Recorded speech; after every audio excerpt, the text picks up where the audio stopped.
Okay, today what we want to do is show you the air dry fillers. These fillers are used when you have fine cracks, scratches, bare spots, and even some deeper cracking on your seat to fill the damage. Primarily on leather seats, but you can also use them on vinyl as well. So what we normally do is we will prep the seat. So let's say we had a bolster here, which we do, and we want to fill this bolster in. Say there's some fine scratches and cracking. What we want to do is take a 600 grit sandpaper and our silicone remover. Apply the silicone remover to the 600 grit sandpaper. Sand that area out.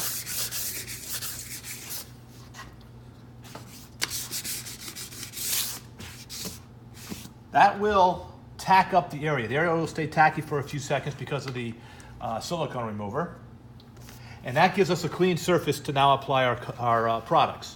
So let's just say we had some fine scratching, some fine cracks, and we sanded it down, and we find out that it's in the leather, it's not just in the paint. That's one reason to sand it, is to try to get all the paint off of there, or pretty much level, to see if the cracking is in the paint or if it's in the leather. But let's just say it's in the leather.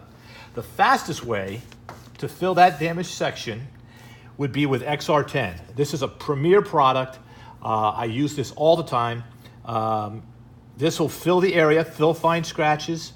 You can sand on it. It's very flexible and sticks very good to the surface. So the way I do it is I apply a little bit on the surface. So I'm assuming I'm going to be doing the entire bolster. I'll take a rag. I like to use the rags in a box, but you can use any lint-free rag. And then what I do is I rub it into the surface. This will fill in the scratches, fill in the bare spots. You don't want to leave it like a high spot like this. You want to rub it in and drag it out. Rub it in, drag it out. So you only want, get enough to basically put a very thin layer over the top, and what it's going to do as you're doing that is fill in all the damaged areas. You can do that once or twice, and you'll basically have filled in that whole area. So I take my heat gun, or you can take a hair dryer. You don't want to be too hot with this because it'll bubble.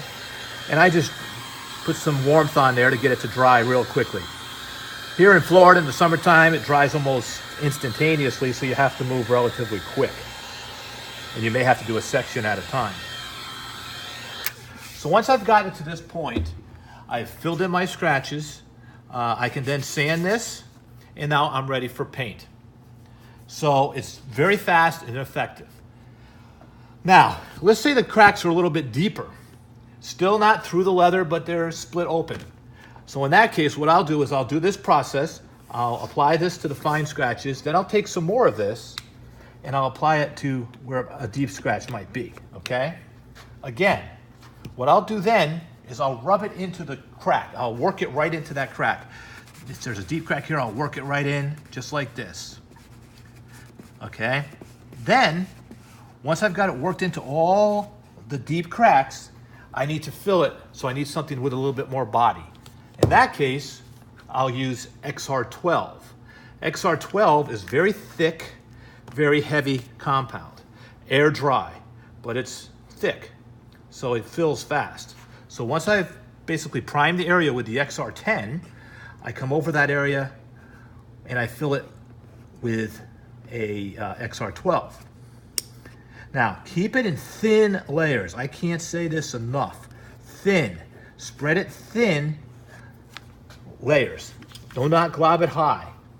Take your hair dryer, or you can take your heat gun on low and dry it out. Now, if you're doing it right and you've got thin layers, it's not going to take long to dry. It's going to dry almost instantaneously. And then once you get it again, if it's still a little low, then you can come across with another thin layer. But the key is to keep it thin. You have high ridges or high spots there, now you got to sand them all down. You run the risk of rolling the product and everything else. It doesn't cure properly. Even if you were to dry the top surface, the bottom surface stays wet, and that's why you don't get good adhesion. So as long as you're using thin layers, drying each layer in between, yes, as you can see, this doesn't take very long.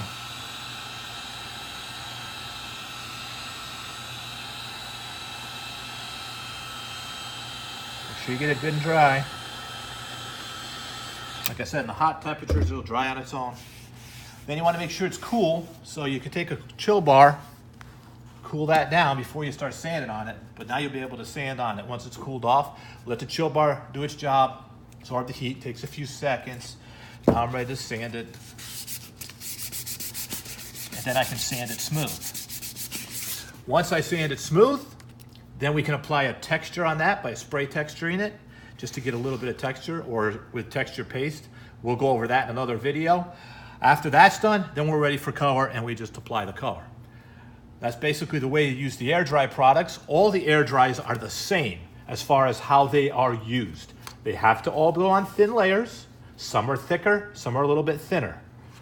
If the thinner ones are used for the scratches and the smaller cracks, the thicker ones are used for the deeper cracks. But again, thin layers. As long as you're putting on thin layers and you're drying each layer, sand it out, you should have no problem. That's how the air dry fillers work.